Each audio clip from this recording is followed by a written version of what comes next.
अस्सलाम वालेकुम viewers, justice and vision first digital law firm की तरफ से मैं हूं सईद ज़फ़र एडवोकेट।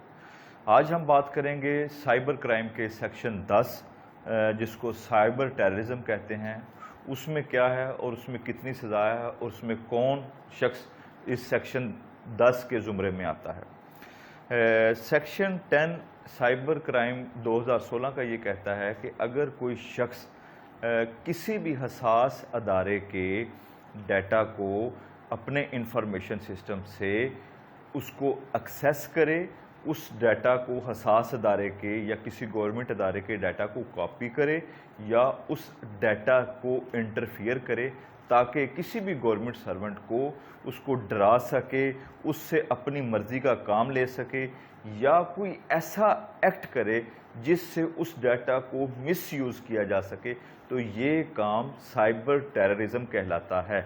और साइबर टेररिज्म की जो सज़ा है वो बहुत ज़्यादा है, यानी कि 14 साल तक साइबर टेररिज्म की सज़ा है। और इसकी ना सिर्फ सज़ा है बल्कि 5 करोड़ रुपए तक जुर्माना भी हो सकता है।